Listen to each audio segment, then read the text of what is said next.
మరో breaking news చూస్తున్నాం. రైతుల కళ్ళల్లో ఆనందం చూడాలనే తపనతో రైతు భరోసా నిధులను విడుదల చేస్తున్నామని సీఎం రేవంత్ రెడ్డి చెప్పారు. 70 లక్షల మంది రైతుల్లో నిధులు జమ చేస్తున్నామన్నారు. 3600 కోట్ల రూపాయల నిధులను జమ చేస్తున్నామన్నారు.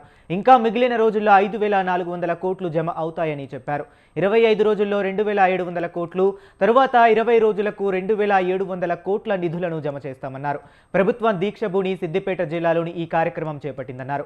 రైతులకు ఇస్తామన్న రైతు భరోసాను పెంచడమే కాదు, హామీ ఇచ్చిన నిధులు విడుదలకు కట్టుబడి పనిచేస్తామన్నారు. రైతులకు మనం ఇస్తున్న రైతు భరోసా పెంచడమే కాదు, వాళ్లకు ఈ రోజు సిద్దిపేట గడ్డ మీద నుంచి రైతు భరోసా నిధులను విడుదల చెయ్యాలని ఇంతకుముందు కంప్యూటర్లో తుమ్మల నాగేశ్వరరావు గారు ఇతర సహచర మంత్రివర్గ సభ్యుల సమక్షంలో 70 లక్షల మందికి 3600 కోట్ల రూపాయలు దాదాపుగా ఇవాళ బటన్ నొక్కితే రేపటిలోగా మీ ఖాతాలలో ప్రతి రైతుకు 70 లక్షల మంది రైతుల ఖాతాలలో రైతు భరోసా నిధులు పడతాయి. అదేవిధంగా ఇంకా మిగిలిన 5400 కోట్ల రూపాయలు 20 రోజుల్లో ఇంకొక 2700 కోట్లు, అక్కడి నుంచి ఇంకొక 20 రోజుల్లో ఇంకో 2700 కోట్లు, దాదాపుగా ఇవాళ మార్చి 22 తారీఖు నాడు మనం ఉన్నాం. 45 రోజుల్లో 9000 కోట్ల రూపాయల రైతు భరోసా 70 లక్షల రైతుల ఖాతాలలో వేసి రైతుల కళ్ళల్లో ఆనందం చూడాలి.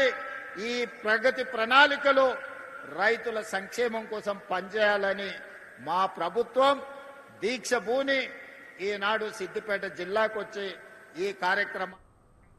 రైతులు పంట మార్పిడి పద్ధతులను అవలంబించాలని సీఎం రేవంత్ రెడ్డి చెప్పారు. ఒకప్పుడు క్వింటాల్ పసుపు అమ్మితే తులం బంగారం వచ్చేదన్నారు. ప్రస్తుతం రోజుల్లో తులం బంగారం 2 లక్షలకు చేరిందని, పసుపు ధరల్లో మార్పులు లేవన్నారు. అందువల్ల పామాయిల్ పంటలను రైతులు ఎంచుకోవాలన్నారు. ప్రస్తుతం 3 లక్షల ఎకరాల్లో పామాయిల్ పండిస్తున్నారన్నారు.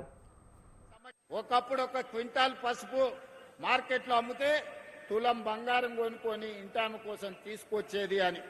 మరి ఇవాళ తులం బంగారమేమో 2 లక్షలు అయింది, పసుపుకు మాత్రము ఈరోజు ధరలు లేవు. కానీ ఈనాడు వ్యవసాయంలో మార్పు రావాలి. ఈరోజు పామాయిల్ ఫ్యాక్టరీని దాదాపుగా 750 కోట్ల రూపాయలతోని ఈనాడు కార్పొరేషన్ ఆధ్వర్యంలో ఈరోజు ప్రారంభించుకున్నాం. తుమ్మల నాగేశ్వరరావు గారు, రఘునందన్ రావు గారు చెప్పినట్టు తెలంగాణ రాష్ట్రంలో పామాయిల్ పంట ఈనాడు 3 లక్షల ఎకరాలకు చేరింది.